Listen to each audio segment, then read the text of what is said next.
Vă prezint în această seară trei conservatori europeni. Să vă prezint în mod special personalitatea invitatului nostru, a celor de la Noua Republică, pe domnul Daniel Hannan, pe care mulți dintre noastre îl cunoașteți deja. Domnia sa a venit de la Londra ieri. Am avut și un foarte scurt sejur la Sinaia.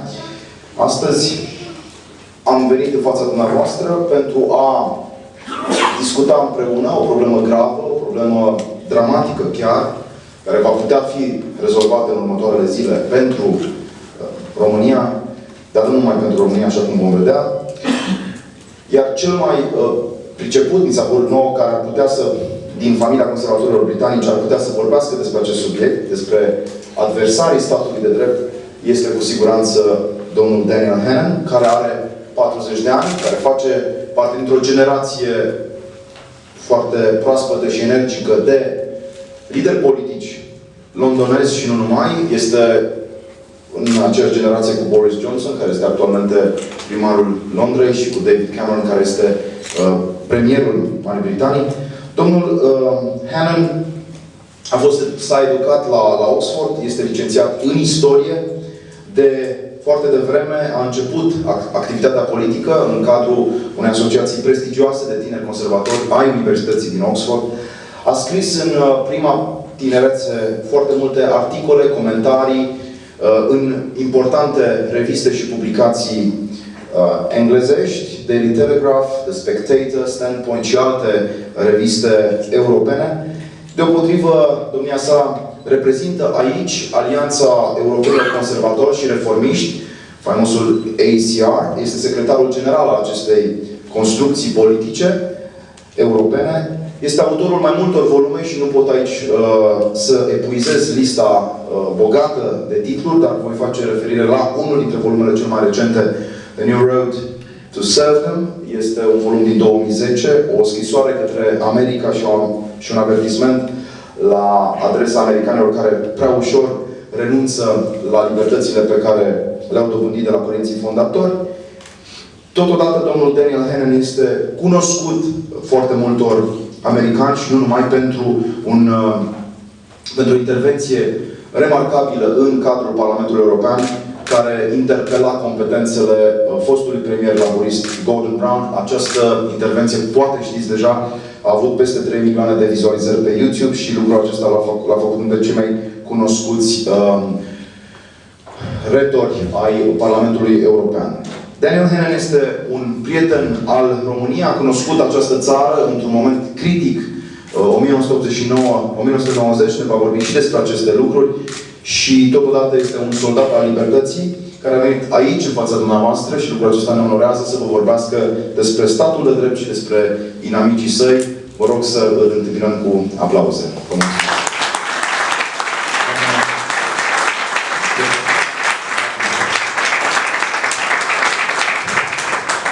Well, thank you very much, and thank you for asking me back to Bucharest. I was in this city in 1990, in June, in University Square, as a young man. Along, I suspect, with some of you in this room. We wouldn't have recognized each other in those days. But I was present when people demonstrating for freedom and democracy and the rule of law were subjected to violence from an organized mob. I was 18 years old, just turned 18. It was an impressionable age, and it was a scene that made an impression on me. In particular, I think I learned 3 lessons that day, which have stayed with me throughout the rest of my career as a writer and now as an elected representative. The first is that freedom under the law is fragile. It has to be constantly defended. There's no automatic one-way street. As Ronald Reagan put it, freedom is only ever one generation away from extinction. People then thought that they had made a permanent change, but it was not long before Romania learned that the future was not the way the revolutionaries had intended. Second lesson I learned is that no one will stand up for you if you do not stand up for yourself. Some things are worth struggling for, and some things need to be secured by a nation through its own national mechanisms and procedures. On that occasion, Romania made its own revolution. It wasn't helped from overseas. At the critical moment, in the juncture of a nation's life, it's up to us to stand up for ourselves. And the third lesson I learned is that patriotism can be a benign and generous and transformative force. If I think back those 22 years, and I remember when this city was filled with the flags with the communist symbol cut out of the middle, the overriding emotion that was driving people to take the risk of participating in the rising was not some cold, disinterested analysis of their economic well-being or some critique of communist financial redistribution. It was a belief that the country deserved better. They recognized that they had an obligation to the people around them and to the people who would come after them. I want to elaborate a little bit in the time that I have on those three lessons that I learned here in Bucharest in 1990. The fragility of the rule of law, the need to stand up for yourself, and the transformative power of patriotism. Let's start with the rule of law. On one level, the idea that the person setting the rules should not be the same as the person interpreting the rules is so obvious that a child of 6 can understand it. Look at a group of children of that age if they're playing football. Right? They can still understand that having agreed in advance what the rules of the game are going to be, it would be wrong if halfway through the game one of the players had the power to say, oh, but actually this goal should be wider and this one should be narrower. There is a basic human instinct that makes us understand the importance of having rules that are set in advance, that are not arbitrary. In other words, they are general in application, they can't be changed as you go along, and that we all stick to them. It's a very simple concept. But what I think is not so widely understood is the extent to which everything else that we value in a free society is based on that pedestal. Personal liberty and private property and free contract and religious toleration and ultimately representative government, they all are rooted in the idea that the law is above the government.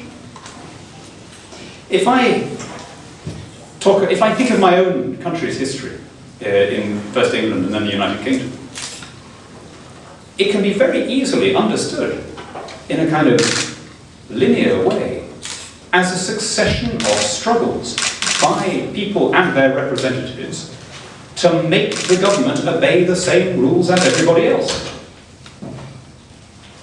Everything we achieved and everything we've been able to export has had that foundation.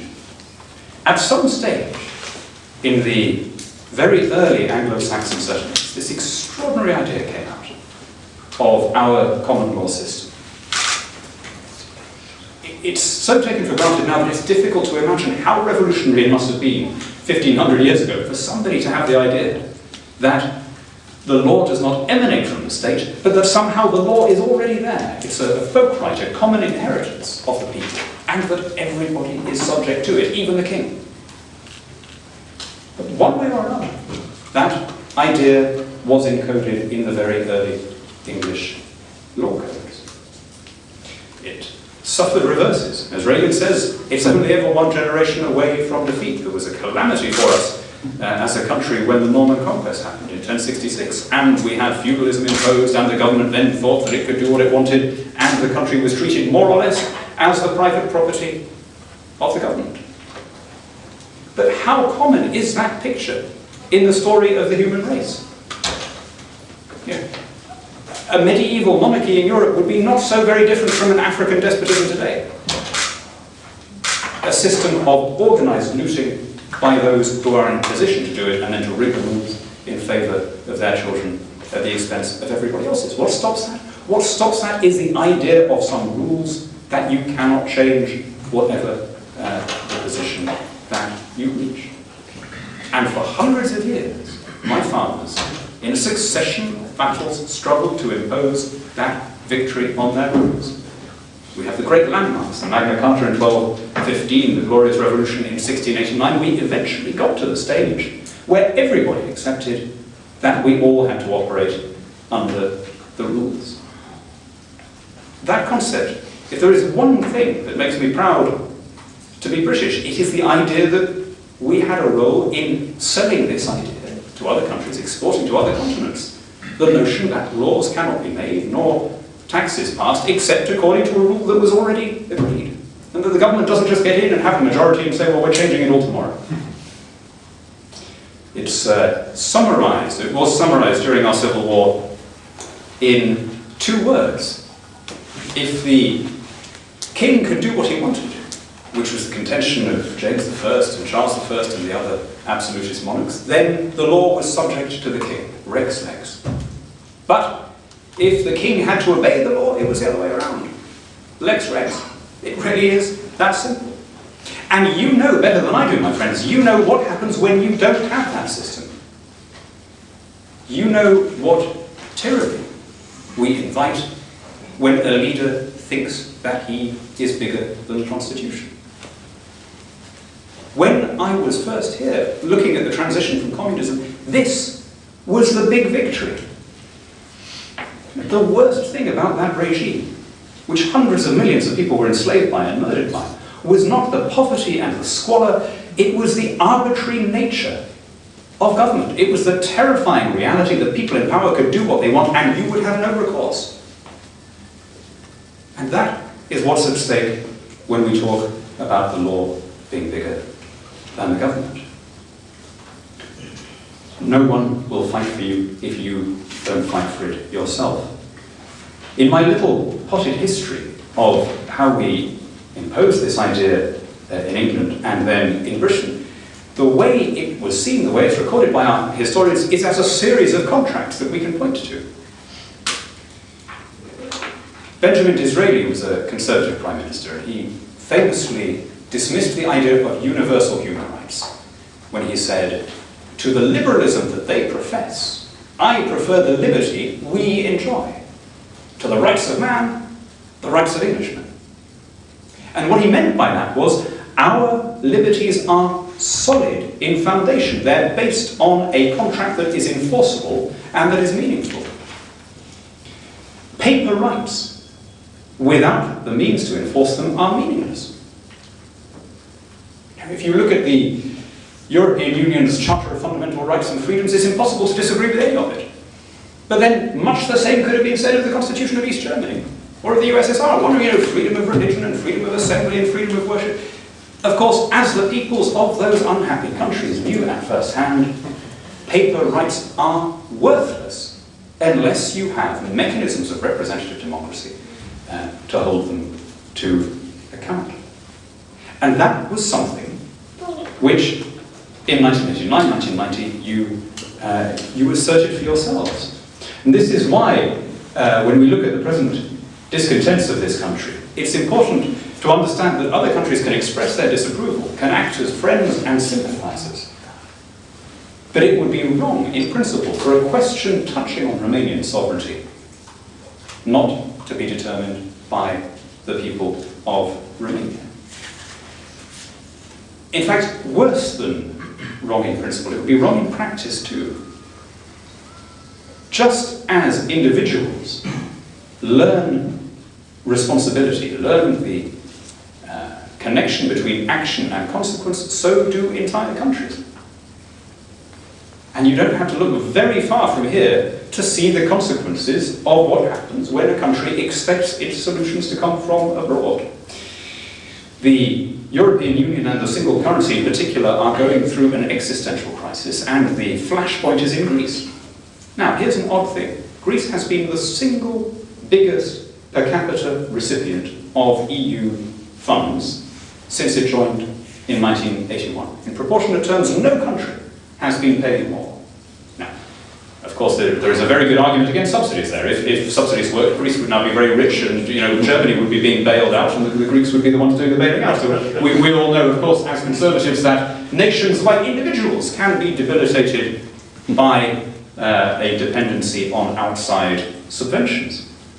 But that's an argument for another day. My point here is a political one. If you look at the result of the 2 Greek elections in the last 6 months, in both cases, the Greek people said, we absolutely refuse to have the austerity measures, but we absolutely insist on staying in the euro, which is causing the austerity measures. Okay? Now that is literally a childish response.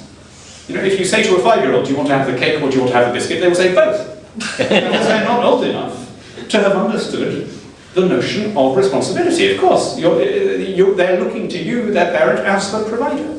That can happen to an entire country. People can be infantilized, and I'm afraid that's what's happened in Greece and may have happened in other countries in Europe. It no longer occurs to them that in the first instance, the financial problems they face are their mess to clear up.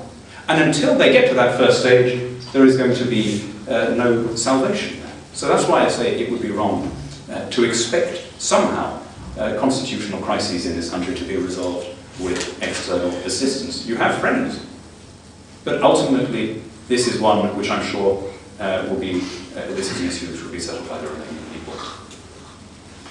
Which leads me on to the third lesson I learned that day, which is the importance of patriotism. Patriotism is what makes us recognize an obligation to people around us. It's what makes us behave unselfishly. Now, on one level, that shouldn't need saying. It's such a kind of obvious point. At any stage in the last 500 years, people have said, yeah, of course, and yet, where I work now, in the European Parliament, to say what I've just said is the height of heresy. It's like admitting to a criminal offence. Because the ruling doctrine now among the bien-pensant elites in Europe is that patriotism is one step away from ethnic hatred and war. First of all, that isn't true. Secondly, even if it were true, the English conservative writer G.K. Chesterton made the sublime observation that to say that patriotism is a bad thing because it might have been involved in a war is like saying that love is a bad thing because it might have caused a murder. You know, it would be irrelevant even if it were true. The reality is that shared loyalty is what makes democracy possible.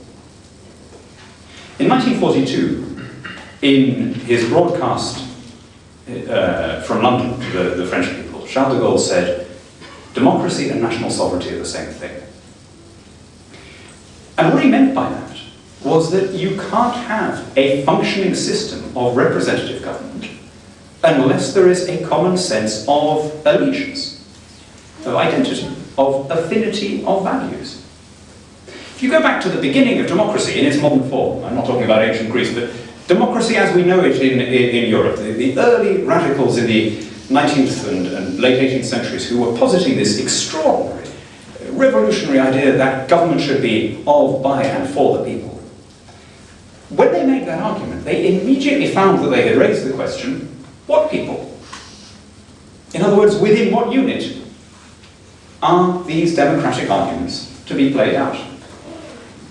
And very soon they found the only possible answer to that question, which is that democracy works best in a unit whose people feel enough in common, one with another, to accept government from each other's hands. In other words, within a nation. Which was why the cause of democracy, the struggle for representative government in Europe, was so often won against the multinational monarchies that existed without reference to people's preferences. It is better, as a rule, for people to live alongside each other as friendly neighbours than to be squashed into the same house as bickering tenants. There are plenty of examples of multinational states, but they are almost never democratic. And the rule is that as soon as the state becomes democratic, it ceases to be multinational. You can have your authoritarian empires, your Ottomans, your Habsburgs, your USSR, your Yugoslavia, but as soon as the peoples of the constituent nations are given the right to choose, they prefer to live alongside each other separately rather than in a state to which they have no allegiance. Why am I talking about patriotism in the context of what's happening now? Because it is that shared value, that sense that we have something in common, that makes it possible to have a functioning, accountable government. My party in the UK, the Conservative Party, had been in power for 13 years when we lost the election in 1997. Okay? And what did we do? Well, we quietly went home and we started preparing for the next election. We didn't challenge the result. We didn't stay holed up in Downing Street, you know, and send for militiamen with guns. We didn't say, let's occupy the post office and take over the Supreme Court and let's try and demand a recount because this vote, you know. And the reason that it wouldn't occur to us to do any of those things is because we have the concept of Her Majesty's loyal opposition. That bigger than party is your loyalty to the national unit. In our case, the Crown in Parliament. In yours, the national constitution. It doesn't matter what the focus of the loyalty is, as long as people acknowledge that it is bigger than the ephemeral claims of party loyalty. People, I think, have that sense. Maybe I'm romanticising this, remembering it through the eyes of an 18-year-old, but people seem to me to have that sense on the streets of Bucharest in 1990. They had an understanding that whether you were left or right, whatever particular preferred model of government you had, they were part of something bigger, of a scheme to take power back for the people. And part of acknowledging this higher loyalty means understanding that people can disagree with you from good motives. That just because somebody has a different idea of how to run the country doesn't make him a traitor. One final thought on this question. Some of the most dangerous abuses of power happen from the hands of people who are convinced that they are morally in the right. The theologian and novelist C.S. Lewis made the argument that it was better to live under the robber baron than under the tyranny of the virtuous. He said the robber baron, eventually his cupidity will sleep, eventually his avarice will be sated.